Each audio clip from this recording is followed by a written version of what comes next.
श्यामलोऽयं कुमारकः वेदवेद्यं परं ब्रह्म भासतां हृदये मम।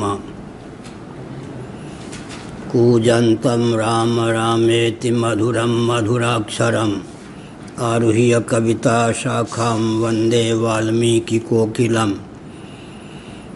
निगमकल्पतरोर्गलितं फलं शुकमुखादमृतद्रवसंयुतं पिबत भागवतं रसमालयं मुहुरहो रसिका भुवि भावुकाः। तृणादपि सुनीचेन तरोरपि सहिष्णुना अमानिना मानदेन कीर्तनीयः सदा हरिः। नारायणाखिलगुरो भगवन्नमस्ते शिवाय नमः शिवलिंगाय नमः तन्मे मनः शिवसंकल्पमस्तु। श्रीराम जय राम जय जय राम।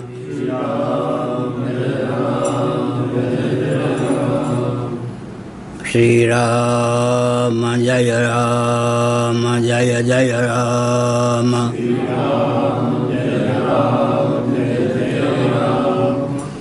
धर्म की अधर्म का प्राणियों में विश्व का गौ माता की गोहत्या भारत सर्वभूत हृदय धर्म सम्राट श्री स्वामी करपात्री जी महाराज की, श्री जगन्नाथ महाप्रभु की, श्री बलभद्र महाप्रभु की, भगवती सुभद्रा देवी की।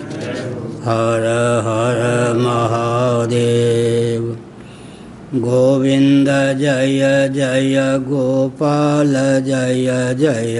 गोविंद जय जय गोपाल जय जय। राधा रमण हरि गोविंद जय जय।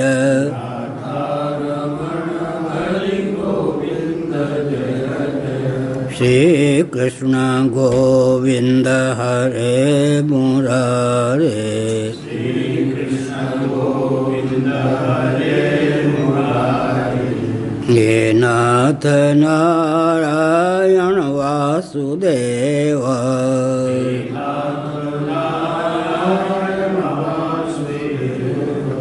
गोविंद जय जय गोपाल जय जय। गोविंद जय जय गोपाल जय जय। राधा रमण हरि गोविंद जय जय।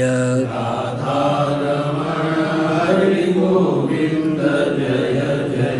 गोविंद जय जय गोपाल जय जय।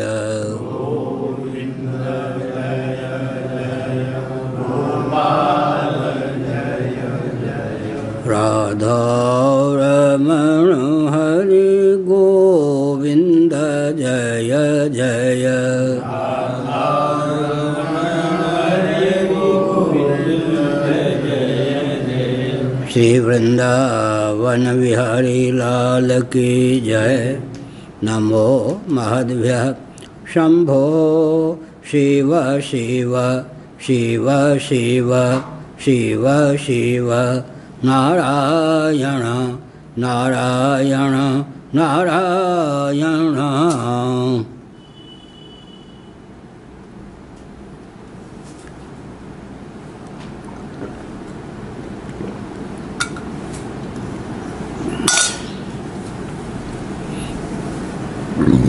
श्रीमद्भागवत सप्तम स्कंद अध्याय 6 श्लोक 13 के बाद 14 से।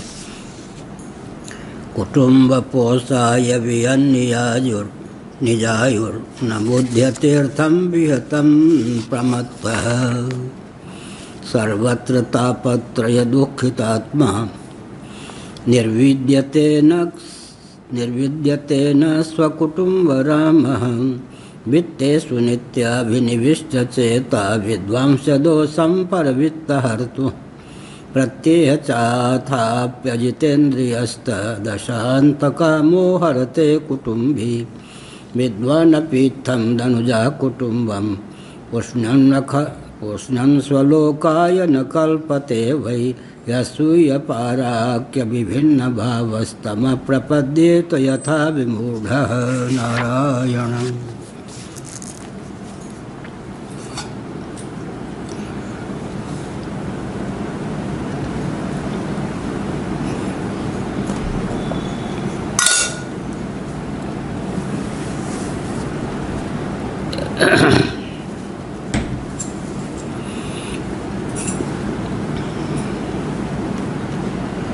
सृष्टि संरचना का प्रयोजन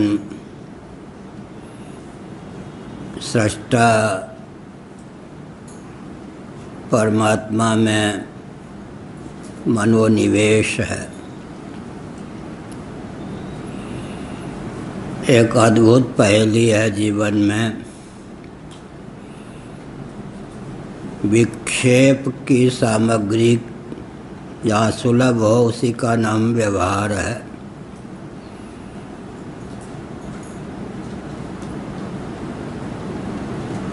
विक्षेप की सामग्री का नाम ही जगत है। इसी का आलंबन लेकर हम परमात्मा तक पहुँच सकते हैं।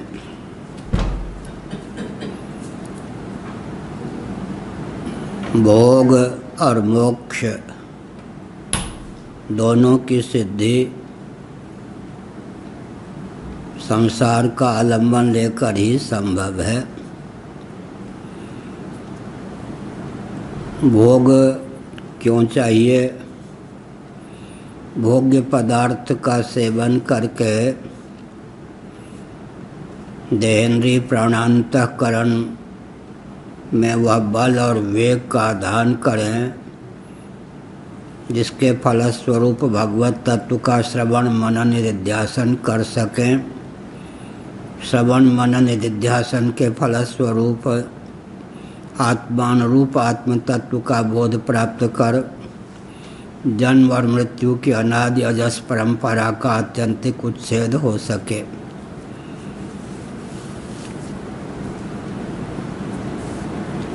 जीवस्य तत्व जिज्ञासा।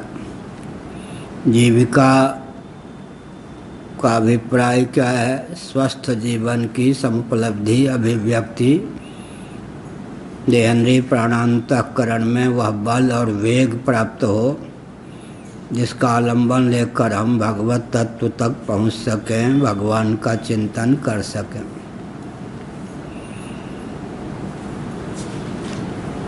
यद्यपि गाढ़ी नींद के समान महाप्रलय की दशा में जीव भगवत तत्व से एकीभूत होकर ही स्थित रहता है, शेष रहता है, लेकिन रहस्य बोध के अभाव में ऊंची से ऊंची भूमिका भी अवस्था मात्र शेष होकर शेष रहती है। रहस्य बोध का महत्व है। सदैव सौम्यदमग्र आसीत एकमेवा द्वितीयम। इस श्रुति के आधार पर छांदोग्य उपनिषद के अनुसार सजाति विजाति स्वगत वेद शून्य एकमात्र सन्मात्र होकर हम सत्स्वरूप होकर हम महाप्रलय की दशा में 31 नील 10 खरब 40 अरब वर्षों तक शेष रहते हैं। लेकिन भवबंध की निवृत्ति क्यों नहीं होती? इसका बहुत अच्छा उदाहरण है मंद अंधकार में निपतित रज्जुखंड में पड़ी हुई रस्सी में किसी को सर्प बुद्धि हो गई। रस्सी को किसी ने सर्प समझ लिया। इतने में घन अंधकार छा गया। रस्सी और सर्प दोनों का दर्शन हो गया। रज्जू का ज्ञान तो था नहीं, लेकिन रज्जू को सर्प उसने समझा तो सर्प का दर्शन तो हो गया। सर्प की अप्रतीति तो हो गई, लेकिन सर्प का बाध नहीं हुआ। सर्प के प्रति सत्यत्व बुद्धि बनी ही रह गई। घन अंधकार की दशा में सर्प की प्रतीति न होने पर भी।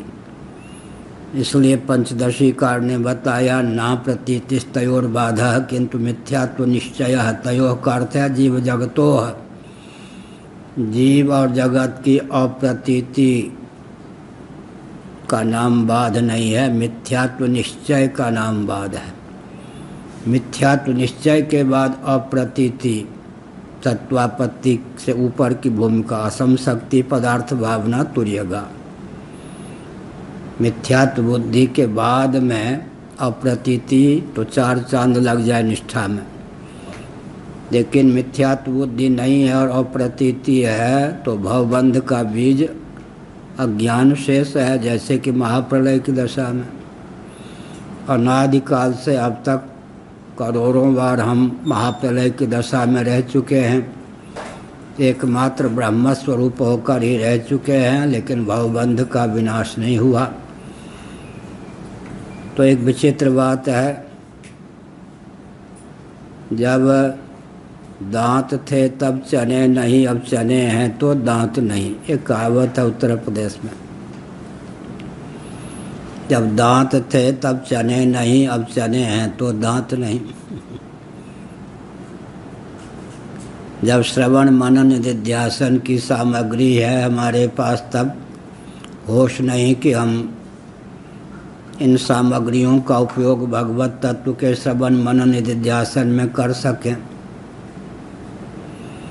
और महाप्रलय में भगवत भावापन्न होकर ही शेष रहते हैं, लेकिन अवशिष्ट अज्ञान को तत्वज्ञान के बल पर विलुप्त करने का बल और वेग नहीं प्राप्त होता, क्योंकि उस समय श्रवण मनन निधिध्यासन की सामग्री नहीं होती है। तो विक्षेप की भूमि में सृष्टि दशा में ही तो हम परमात्म तत्व का ज्ञान प्राप्त कर सकते हैं। इस राशि को जो नहीं समझते वो सृष्टि के उपभोक्ता बनकर भोक्ता बनकर जीवन यापन करते हैं। सृष्टि की संरचना सृष्टा तक पहुंचने के लिए है।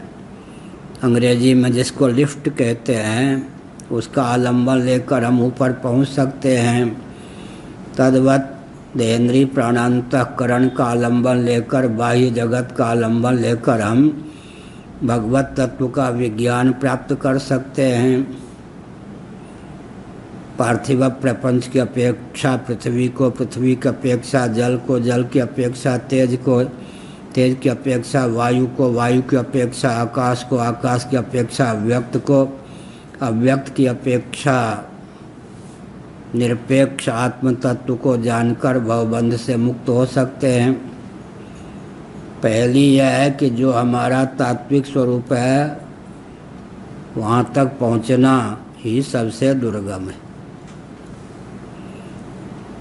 साहित्यिक भाषा में कहें, जो गंता है वहीं कहीं गम्य हो जाए तब गमन क्रिया की आवश्यकता नहीं है। गंता को अगर गंतव्य बना दिया जाए, अरे वो गंता देवदत्त तुम गम्य हो, तो गमन क्रिया की अपेक्षा नहीं है।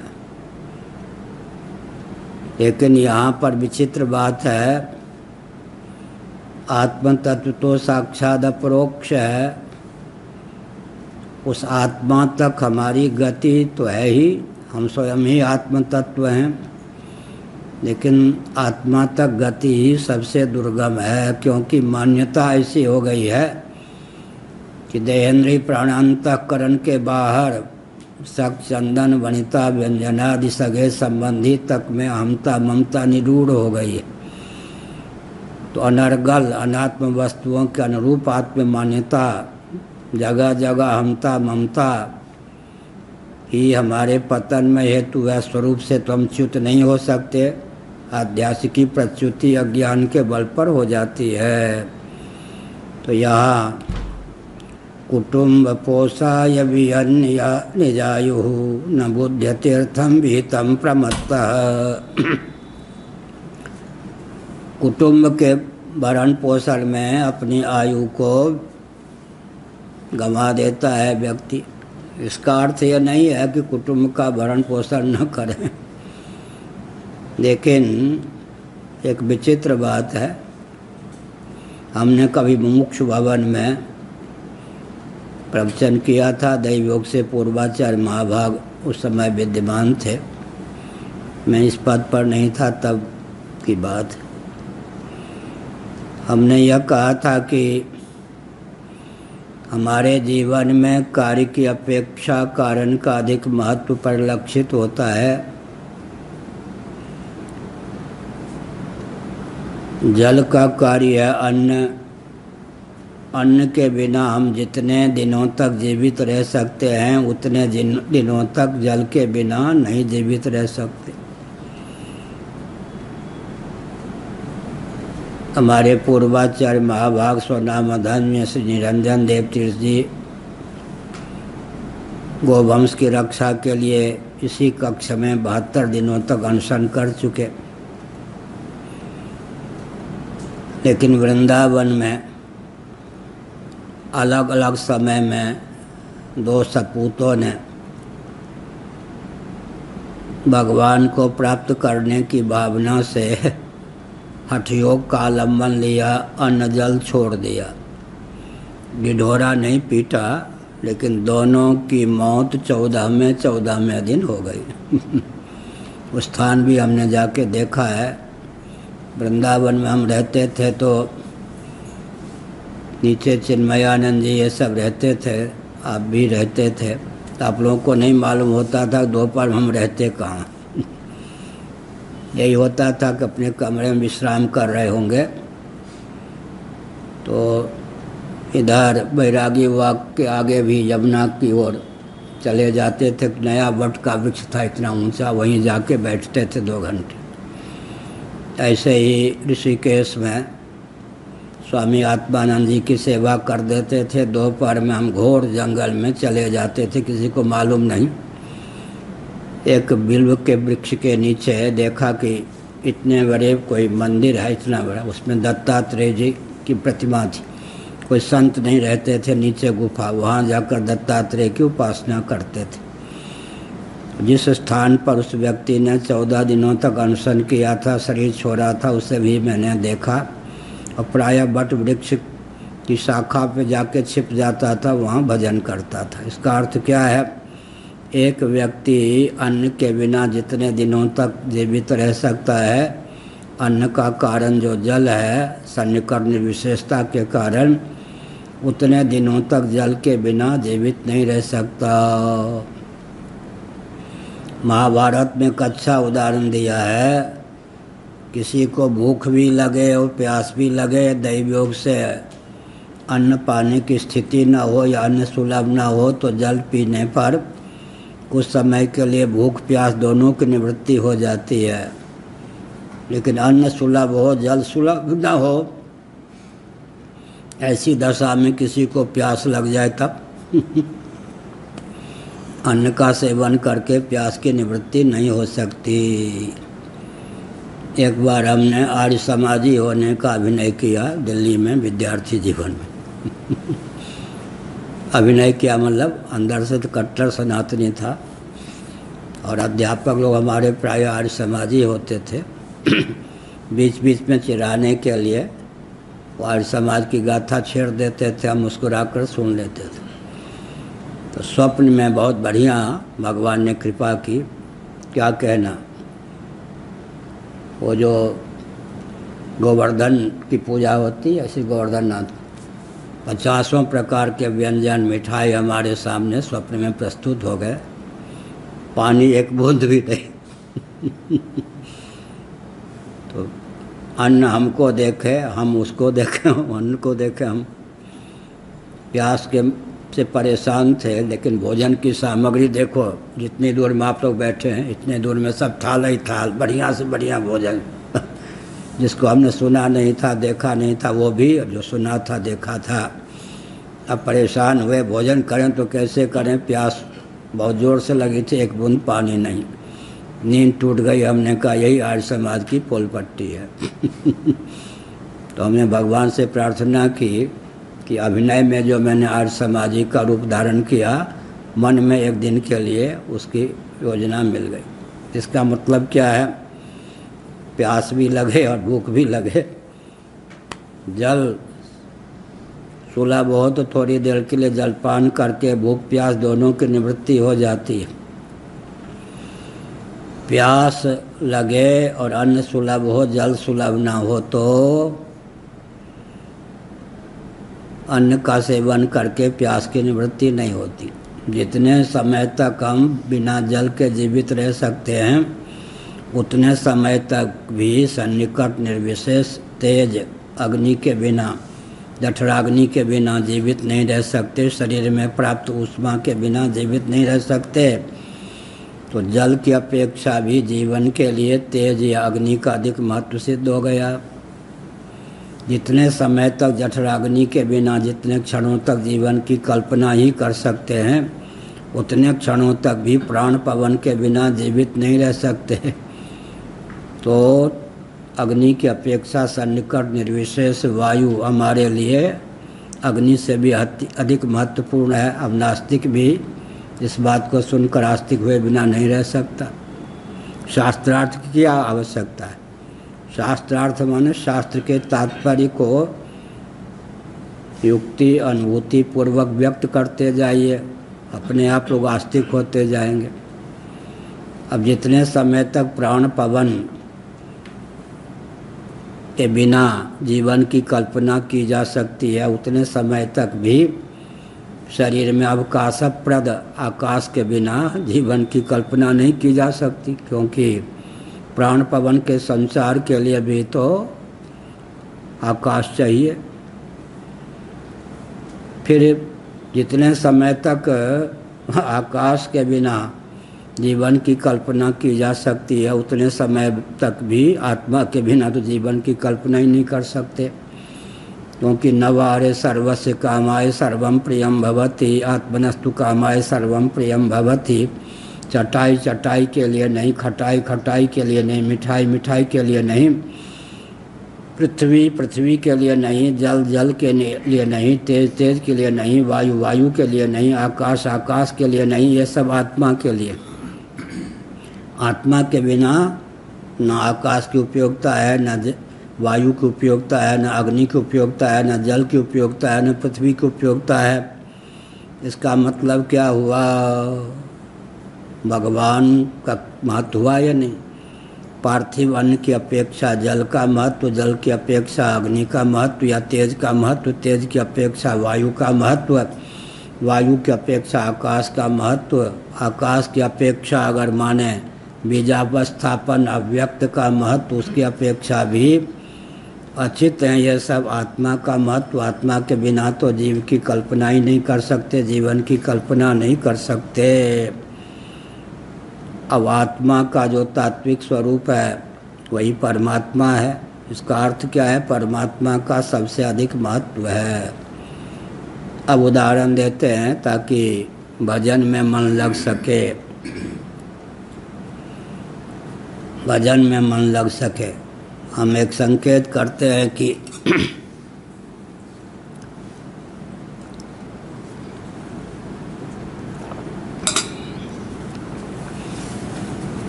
भरपेट भोजन व्यक्ति अपने घर में 15-20 मिनटों में कर लेता होगा।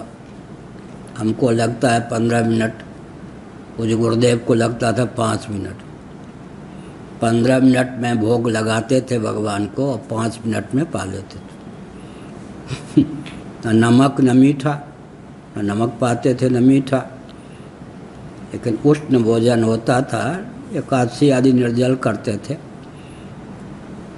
तो सूर्यास्त के पहले मिल गया तो मिल गया, नहीं तो वो भी भूखे रह जाते थे। बस तो स्वाद क्या मिलता होगा?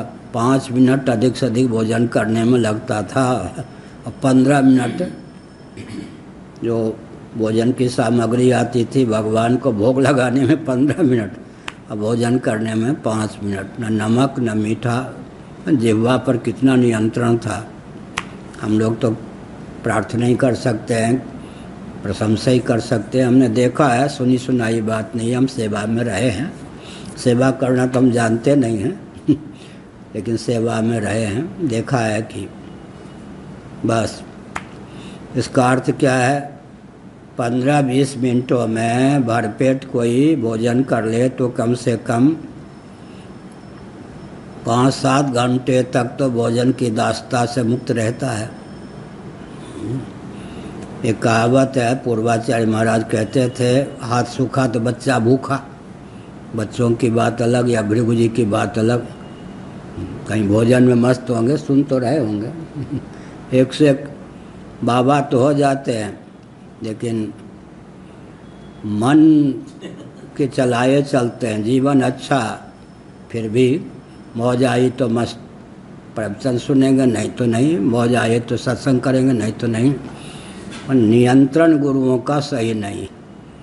ये जो स्वतंत्रता है ना, वो तो फिर वर्षों तक परतंत्रता की बेड़ी में बांध देती। गुरु गोविंद और ग्रंथ की जो दास्ता है, वो तो दास्ता से मुक्त करने वाली है। निंदा में तात्पर्य नहीं है, लेकिन कष्ट होता है।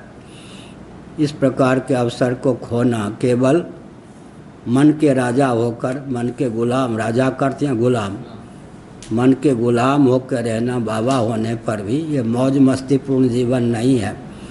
बहुत ही कष्टपूर्वक यह विद्या प्राप्त होती है। तो हमने कहा कि भरपेट कोई भोजन कर ले तो 5-7 घंटे तक प्रज्ञा शक्ति, प्राण शक्ति इस भोजन के बल पर परिपुष्ट रहती है या नहीं। यहाँ लोग डरते ये हैं कि प्रसारण, हम बहुत तो इसमें भूल जाते हैं प्रसारण सब जगह हो रहा है। तो गोपाल आके सफाई देने लगे, मैं इसलिए नहीं दर्शन करने आता हूँ कि बवासीर है ना, कपड़े गंदे रहते हैं। तो हमने दवा बता दी, अब दवा लाभ है, तब पूरे लाभ हो तब तो आवे और जब स्वस्थ रहते थे तब हमने पूछा नहीं तब क्यों नहीं आते थे।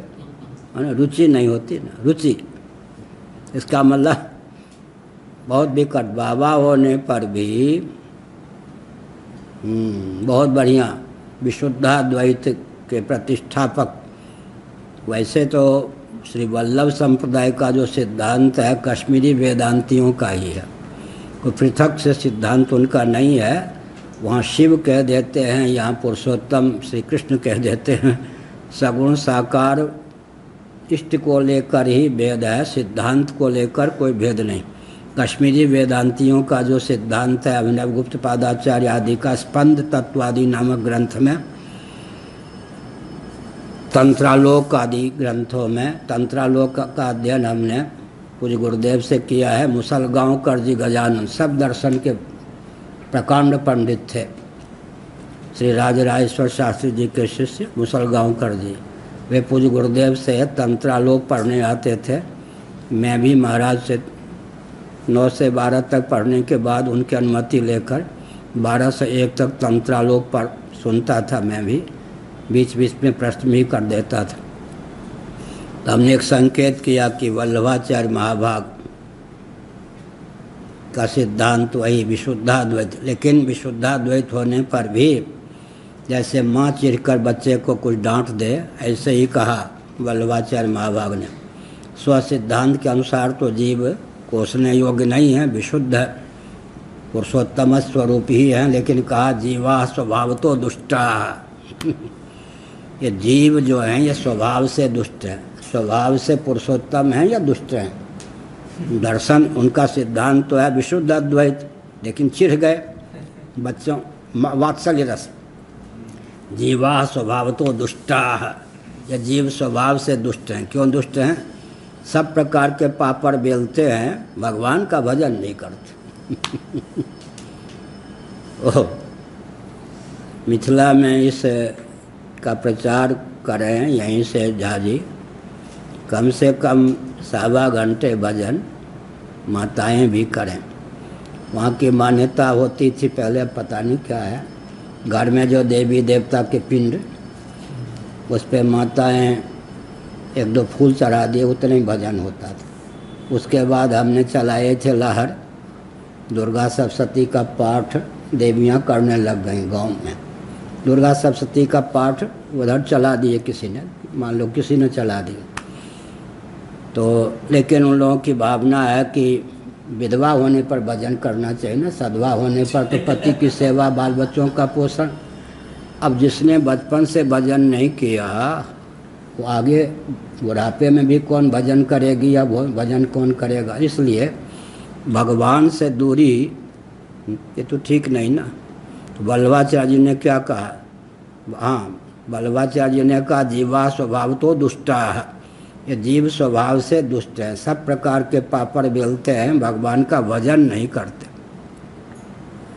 तो हमने क्या संकेत किया, 15-20 मिनटों तक पार्थिव अन्न का सेवन कर लेने पर 5-7 घंटे तक उसके प्रभाव से प्रज्ञा शक्ति, प्राण शक्ति हमारे जीवन में उत्फुल्ल रहती है। तो 15-20 मिनटों तक एक आसन पर बैठकर किसी का हित न सोचते हुए भगवान का भजन कर लें तो कम से कम 5-7 घंटे तक भजनानंद में देहेंद्रीय प्राणांतःकरण निमग्न रहेंगे या नहीं। भोजन से भी घटिया भजन है क्या। मैंने पहले उदाहरण दे दिया, पार्थिव अन्न की अपेक्षा जल का, जल की अपेक्षा तेज का, तेज की अपेक्षा वायु का, वायु की अपेक्षा आकाश का, आकाश की अपेक्षा व्यक्त का, व्यक्त की अपेक्षा सर्वापेक्षा आत्मा का, आत्मा की अपेक्षा भी विभु आत्मा या जीव की अपेक्षा भी अंशीभूत आत्मा ईश्वर का महत्व है। उन ईश्वर का, परमात्मा का, प्रत्येगात्मा का 15-20 मिनटों तक अगर स्मरण कर लें, भजन कर लें तो भजनानंद में देहेंद्रीय प्राणांतःकरण सराबोर रहेंगे। तो न चिंता सतावेगी, न मोह सतावेगा, न शोक सतावेगा, न दैहिक दैविक भौतिक ताप की गति होगी, न मृत्यु का भय होगा। क्या भजनानंद में निमग्न रहने के कारण न काम, न क्रोध, न लोभ के वशीभूत होंगे।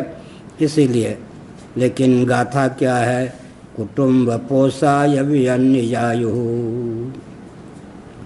कुटुंब के भरण पोषण में बस इतने अलमस्त रहते हैं कि पूछो मत, पूरा जीवन ही व्यर्थ कर देते। न बुद्ध्यत्यर्थम विहितम प्रमत्तः, प्रमत्तता की पराकाष्ठ।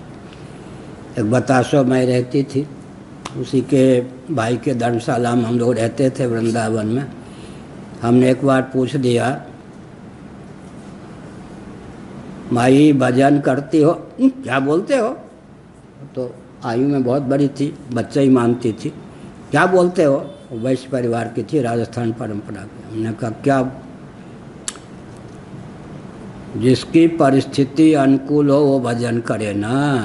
मेरा बेटा इकलौता विदेश चला गया, अंग्रेज घर की एक लड़की से शादी कर चुका, एक बेटा हुआ, उस बेटे को छोड़ के उसकी पत्नी भाग गई।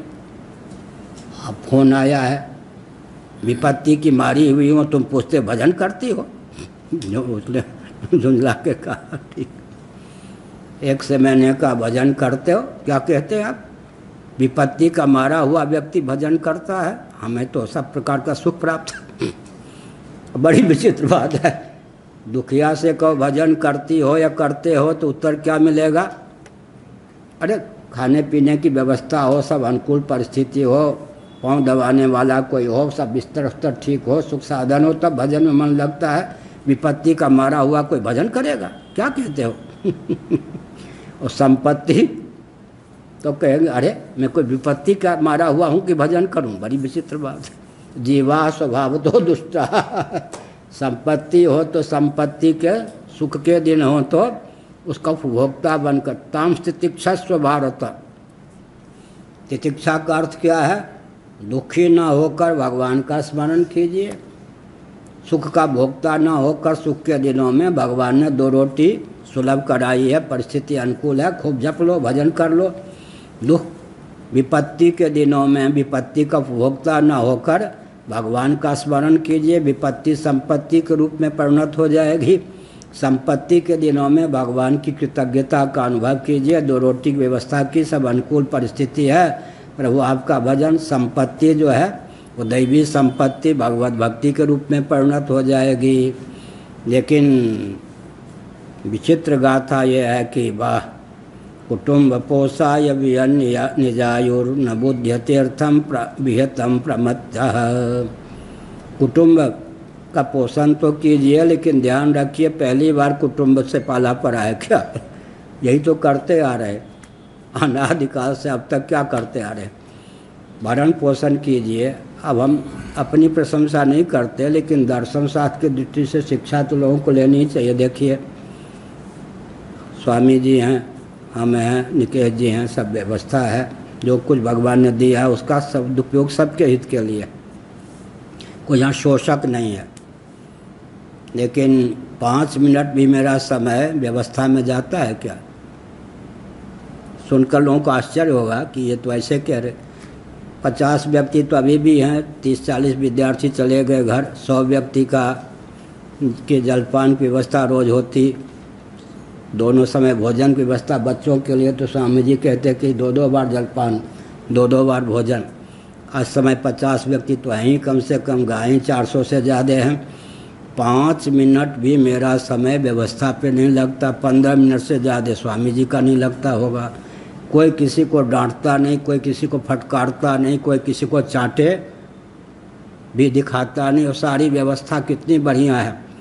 तो अध्यात्म विज्ञान से व्यवस्था भी कितनी उत्तम हो सकती है। हमने इसलिए कहा कि यहाँ से भी अगर कोई शिक्षा न ले, एक घर चलाना तो कठिन होता है क्या? अच्छा, इस कोरेना देवी की कृपा से हम मांग नहीं रहे किसी से, भगवान हमारे पास बहुत बढ़िया। उपनिषद में एक वचन मिला हमको परसों, धनियों का, सुखदेव जी महाभाग ने तो उसकी व्याख्या की है भागवत में। धनियों के किंकर्ता जो पालते हो, कहीं भगवान की किंकर्ता पाल लो तो मुक्त कौन क्यों न हो। जो धनियों की दास्ता पालते हैं, कदाचित वो धनियों की दास्ता न पाल करके भगवान का भजन करें तो भवबंध की प्राप्ति क्यों है। लेकिन हम संकेत करें व्यावहारिक धरातल पर 100 रुपये रोज की भी आजकल आमदनी नहीं, और खर्चा कम से कम। प्रकाशन ऐसा किसी से मांग नहीं रहा, वस्तु स्थिति बता रहा हूँ कि 50,000 जितेंद्र जी कहते हैं रोज़, फिर भी 1 लाख रुपये महीना रोज़ का खर्चा है मठ का। आजकल 50,000 कई विभाग छोड़ दिया है, प्रकाशन इत्यादि, और 100 रुपये रोज़ की आमदनी नहीं। और भगवान कृपा से कैसे मठ चल रहा है मैं सोच करके मुस्कुराता हूँ। वही भोजन, वही पानी, कोई कटौती नहीं, कोई अशांति नहीं, कोई उपद्रव नहीं। इसका अर्थ क्या है? इसका अर्थ यह है कि दिन रात लड्डू गोपाल में लगे रहेंगे, ये पोता ये पोती नाक कान पोसते रहेंगे। एक कटहल इधर, एक कटहल इधर, एक गोद में। कटहल माने कष्टहर, कष्टहर। कटहल की सब्जी पालें कुछ रेशेदार, क्या होगा? स्वाद तो बहुत अच्छा होगा। कटहल का नाम कटहल क्यों है? बाद में पेट में दर्द करेगा। कष्टहर, कष्टहर, चुड़लना भाई चुड़लना। इसीलिए कुटुंब कटहल के समान है, खूब रचे रहो, जीवन व्यर्थ कर देते। ये नहीं समझते कि यह तो अनादिकाल से पापड़, इन्हीं के बीच में रहकर ऐसा वातावरण बनाना चाहिए, घर को एक दिव्य मंदिर का रूप देना चाहिए। 24 घंटे माँ श्याम जी भी आ गए, 24 घंटे में कम से कम परिवार के जितने सदस्य हैं 1 घंटा रोज बैठे, एक दूसरे को कुशल मंगल पूछे। इससे क्या होगा जी? भ्रम दूर होगा। भूल और भ्रम, भूल दूर करने और भ्रम निवारण करने के लिए 1 घंटा रोज बैठना आवश्यक, नहीं तो सब एक दूसरे में गांठ पड़ जाती। सद्भाव पूर्वक संवाद की दृष्टि से 1 घंटा रोज। हमारे व्यवहार से किसी को कष्ट तो नहीं है, सब अपनी अपनी बात दिल खोल के रखें। कोई भूल हो गई हो तो स्वीकार करके उसे दूर करने का प्रयास करें। कोई भ्रम पल रहा हो तो उसे दूर कर दें। भूल को स्वीकार करके दूर करने का प्रयास करें। भ्रम पल रहा हो तो फिर कम से कम 15-20 मिनटों तक क्या करें? सब मिल कर के भगवान का भजन करें, नहीं तो सुंदरकांड का न सही तो हनुमान चालीसा का पाठ करें, दुर्गा सप्तशती का ही पाठ करें, रामचरितमानस का कोई अंश का पाठ करें तो बहुत बढ़िया होगा। इसका अर्थ क्या होगा? इसका अर्थ यह होगा कि 24 घंटे में अगर 1 घंटे भी सामूहिक रूप से मिलने जुलने भजन आदि का नियम, तो परिवार कैसे चलेगा। हमने राजेश तिवारी जी से कहा था कभी बहुत साल पहले, ये आपके बेटे हैं छोटे छोटे, इनको बाज़ार भेजा करिए, और ये आपके जो नौकर हैं उनके साथ भेजा करिए, ये समझें कि सब्जी की कीमत क्या है, इनकी कीमत क्या है, इसकी कीमत क्या है, अन्न की कीमत क्या है। इनको धरोहर मत बना के रखिए, समाज से जोड़िए। नहीं तो आजकल क्या होता है, पढ़ा लिखा व्यक्ति अपने को बुद्धिजीवी समझता है, श्रम से बचता है, तो मजदूरों को कुछ नहीं गिनता, श्रमिकों को कुछ नहीं गिनता, जीवन जो है उसका व्यर्थ चला जाता है। एक व्यक्ति को ऋषियों की परंपरा में जिसका जन्म हुआ है, श्रमशील भी होना चाहिए, बुद्धिजीवी भी, ज्ञानेंद्रियां भी हैं, अंतःकरण भी है, कर्मेंद्रियां भी हैं। हर व्यक्ति श्रमजीवी हो, हर व्यक्ति बुद्धिजीवी हो, ये तो सनातन धर्म है। ऋषि मुनि क्या थे, कर्म महर्षि के आश्रम में गए,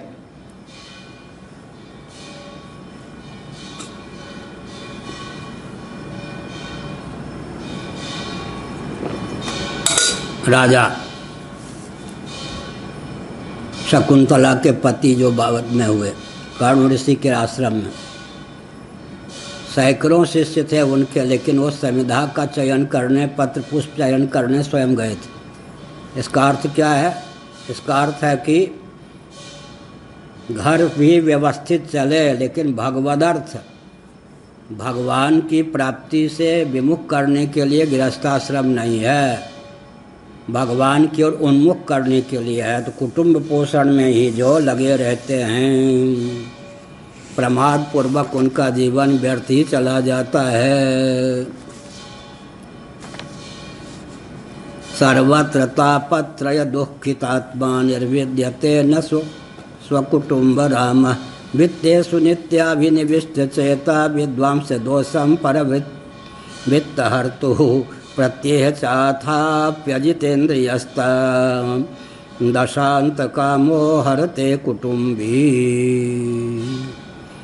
प्रमाद की पराकाष्ठा जीवन में पल जाती है, लेकिन इस प्रकार रचे पचे रहने पर सुख मिले तो कोई बात नहीं। जहाँ जहाँ वह जाता है सुख प्राप्त करने के लिए, वहीं दैहिक दैविक भौतिक ताप उसको डंक मारे बिना नहीं रहते, हृदय को संतप्त किए बिना नहीं रहते, फिर भी वैराग्य का उदय नहीं होता।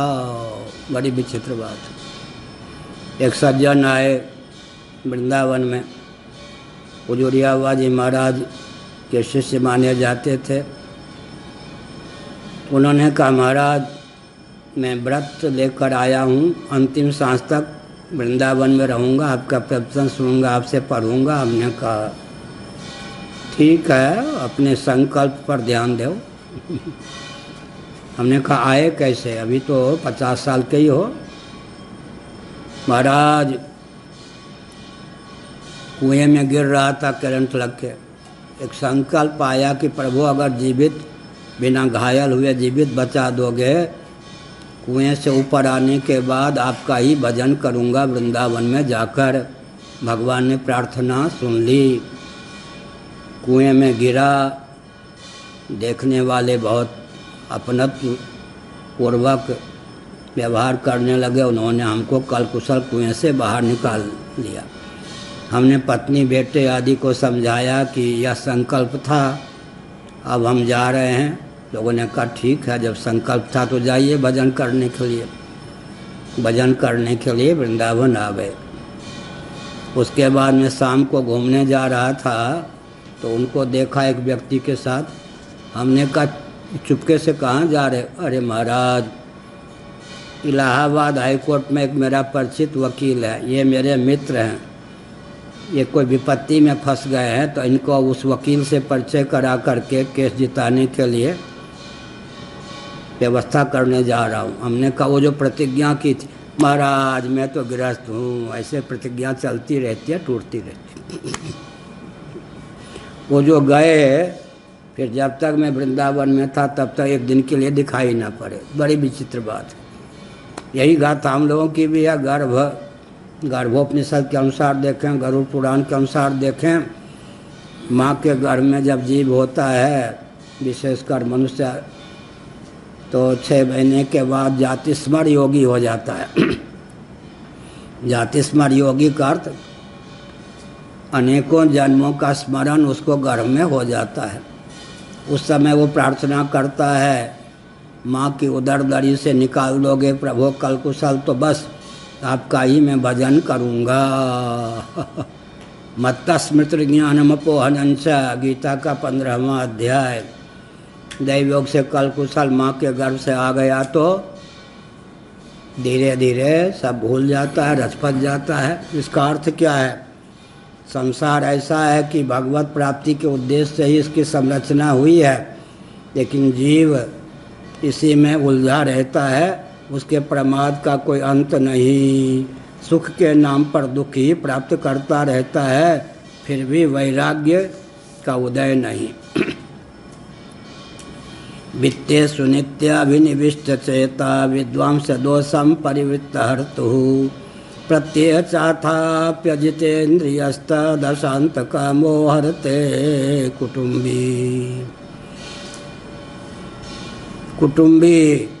कुटुंब के व्यक्ति जो होते हैं परिवार के, उनकी ममता में फंस जाता है, इतना असावधान हो जाता है कि धन के चिंतन में मन बिल्कुल सराबोर हो जाता है, लीन हो जाता है। दूसरे के धन को चुराने में, अपहरण करने में छल पूर्वक या बुद्धि का परिचय दे करके भी कोई संकोच नहीं करता। अनंत कामनाओं के जाल में फंसकर उलझा रहता है। चोरी आदि में भी गुप्त या प्रकट उसकी प्रवृत्ति हो ही जाती है। कौन बोल रहे? जो स्वयं अभी लाला हैं, 5-6 साल के प्रहलाद। लगता है कि अत्यंत बुजुर्ग अपना अनुभव व्यक्त कर रहे हैं। बाल बच्चे तभी क्या, अभी तो 5-7 साल के हैं, 5-6 साल के। लवते पौर्वदेहिकम, यही प्रबुद्ध योगा भ्रष्ट का लक्षण है। आखिर प्रहलाद जो ठहरे भगवत भक्त,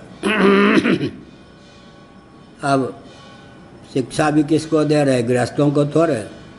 जिन्होंने गृहस्थाश्रम में जन्म तो लिया है, गृहस्थाश्रम में प्रवेश नहीं किया, 5-7 साल के सहपाठियों को ही उपदेश दे रहे हैं। ये भी विचित्र बात।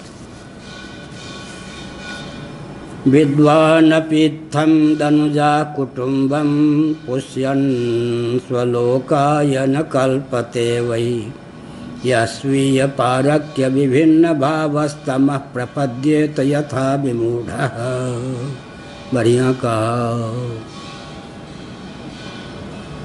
दनुजा, दनु की परंपरा में, कभी कहा था दैत्य, दिति की परंपरा में, कभी दनुज, दनु की परंपरा में। ये सब बहनें थी। प्रायः सगी बहनें भी एक घर में विवाहित तो हो जाएं तो बस खूब झगड़ती हैं, फिर सौतिया डाउन में भी हो ही जाता है। तो कभी कहा दैत्य, कभी कहा दनुज।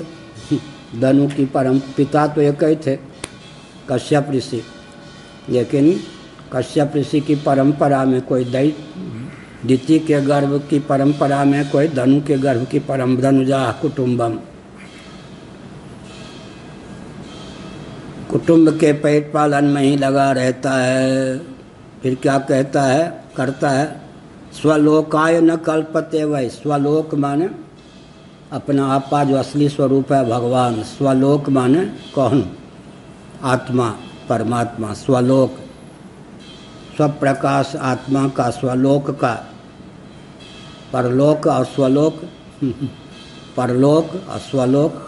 स्वलोक यहाँ शब्द है प्रयोग, बहुत बढ़िया। पुष्यन् स्वलोकाय न कल्पते वै। 16वां श्लोक।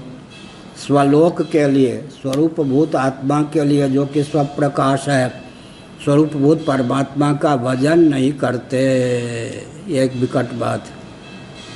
भजन बिल्कुल नहीं करते, और करते भी हैं तो उसका, करते भी हैं तो इस कामना की पूर्ति हो जाए, इस कामना की पूर्ति हो जाए, जो हमसे लाख डांट रखता है उस पे ऊपर पत्थर गिर जाए। एक पशु चिकित्सक थे ना, उड़ियाबाजी के आ गए घर द्वार छोड़ के, या जो कुछ थोड़े दिन के, तो भोले वाले थे लवानिया जी। तो एक दिन का महाराज बहुत गड़बड़ हो गया। हमने कहा क्या हो गया? अमुक नामक देवदत्त नामक मेरा भतीजा या कोई मर गया छोटी आयु में। हमने कहा आगे की बात बताओ ना। इस नाम का व्यक्ति बड़ा कष्ट देता था, धनवान जलवान लाठी थे। तो एक हमको पुस्तक कोई मिल गई कवच की, उसमें उपलक्षण मैंने वो लिया था देवदत्त। इसका अभिप्राय था गुरुमुख से सुनो, जो तुम्हारा शत्रु हो उसका नाम लो। किसी से पूछा नहीं कैसे अनुष्ठान करें, देवदत्त ही नाम से अनुष्ठान किया। तो शत्रु देवदत्त तो मरा नहीं, अपना भतीजा देवदत्त मर गया। तो बड़ी विकट बात यह है। क्या विकट बात है? कहीं भजन भी किया, कम से कम आर्त भी सही, अर्थार्थी भी सही, किसी के अहित की भावना ना हो, फिर आर्त अर्थार्थियों के लिए भी भगवान का दरवाजा थोड़े बंद है। आर्त किसी ढंग से भगवान का आश्रय तो लिया ना। जिज्ञासु व्यक्ति कौन होते हैं? भगवान आश्रय और विषय दोनों बन जाए तो जिज्ञासु, और भगवान को आश्रय बना ले, विषय भव का ले तो आर्त और अर्थार्थी। आश्रय तो लिया ना भगवान का। लेकिन वो बड़ी विचित्र, स्वलोकाय न कल्पते, वही कुटुंब के पोषण में ही लगे रहते हैं। स्वलोकाय, स्वरूपभूत जो परमात्मा हैं उनके लिए कोई प्रयत्न नहीं करते, भजन नहीं करते, भगवान को मानो भूल ही जाते हैं।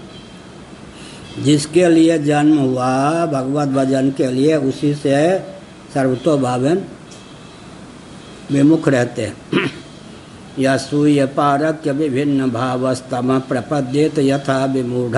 बस वही सूय पारक्य, अपना पराया, मैं और मोर तोड़ते हैं माया।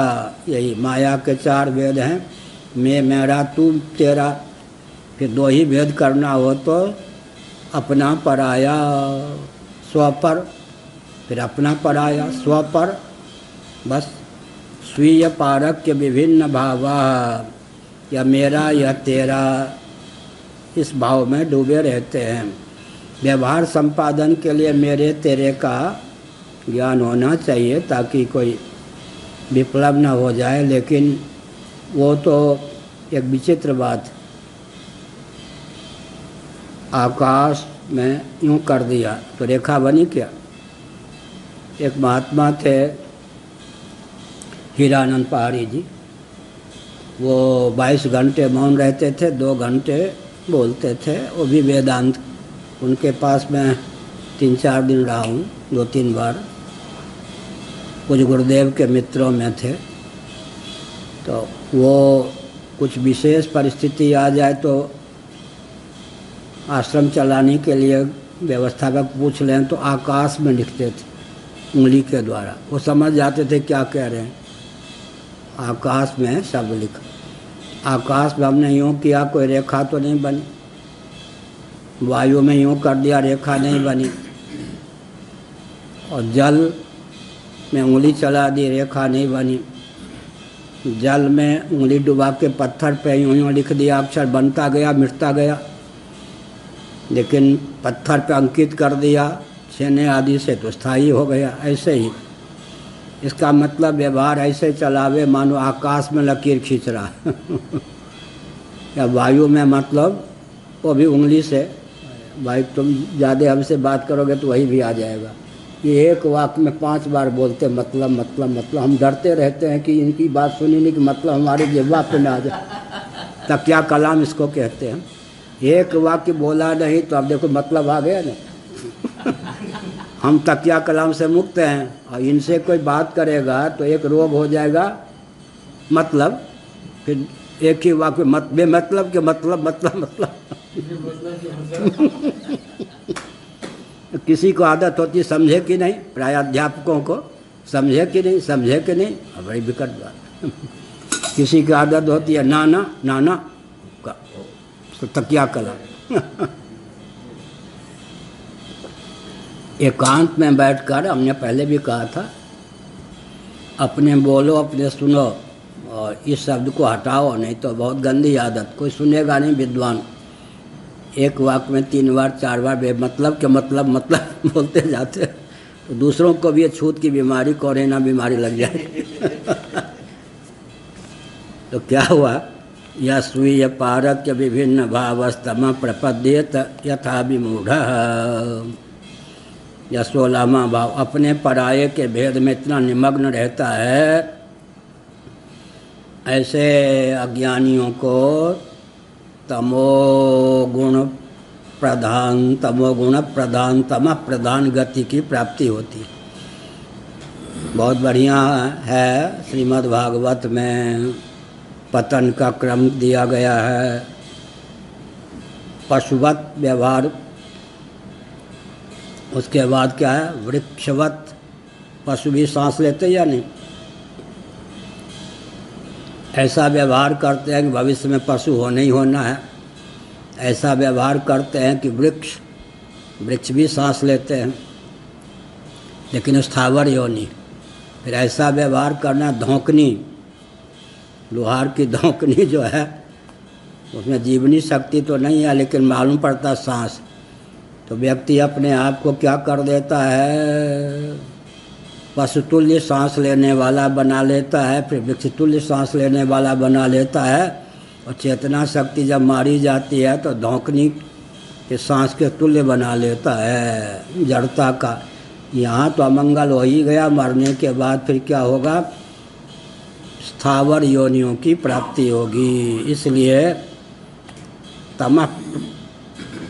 तमः प्रपद्येत यथा विमूढ़, तमोगुण तामस योनियों में जाता है, यह कहा। नारायण।